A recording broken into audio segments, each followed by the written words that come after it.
July 3rd, glad you could make it. Grab a coffee and let's get smarter together. Today, I'm full with questions.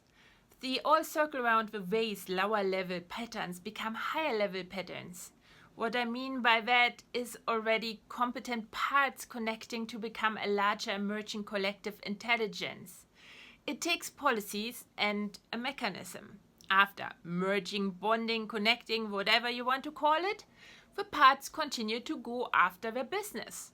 Atoms still atom in a molecule. Cells still do cell stuff in a human body.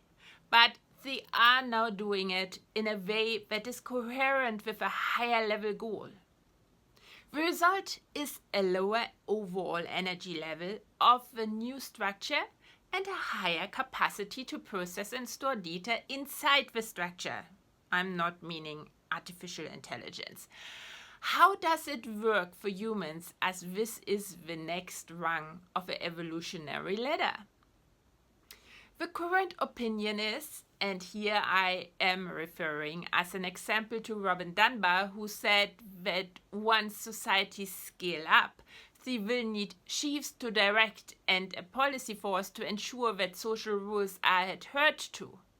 That the mechanism is a power structure with someone at top who has the monopoly of violence or the threat thereof.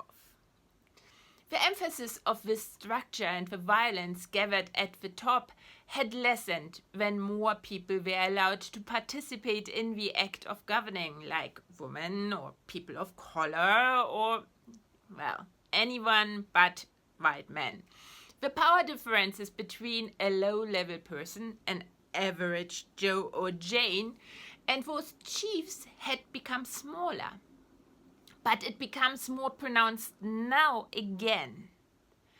The US Supreme Court decisions of this term alone widened the gap tremendously.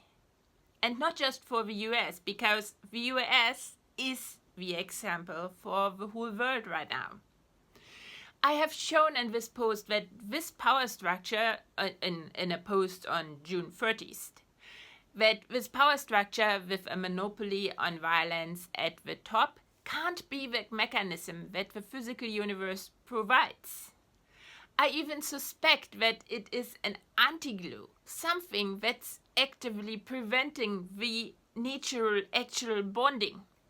What else are we looking for then? That's the question, right? Well, we know about mirroring, but our brain and our nervous system is the rapid deployment unit of our body, there to generate quickly, much quicker than the collective intelligence that is our intercellular system, a model of a world with a self within to interact with the physical universe on an emergency basis. It's all just a best guess of what's really going on based on a sliver of the data our already limited sensors collect. So, what the knowledge about mirroring tells us is mostly that some of our sensors register information related to a connection mechanism. We don't know what this means in the reality of a physical universe. It might give us some pointers, though, as to the use of part of the same data to create the self and other creatures is very reminiscent of bonding between atoms, in particular covalent bonding.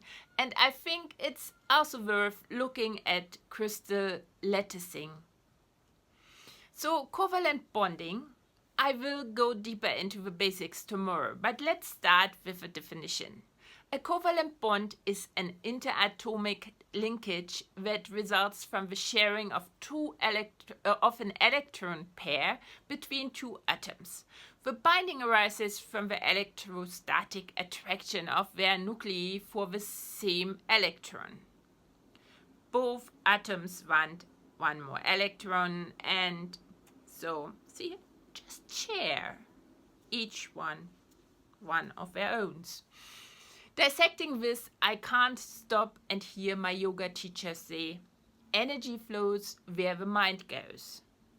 He refers to the chakras in our body, but why not go outside the body and create something like electrostatic attraction by directing our mind for parts of another person we need to complete us? As I said, what I have today are questions about the real science behind social matters. We will only be able to replace what's not working and not working for millennia now with something based on proven science, if at all. Explore, also known as think, make a habit out of thinking. Let's turn thinking into the norm again. Like, comment, share, and follow lest you miss a single opportunity to improve yourself and society. Once you do, we'll meet again at the coffee pot.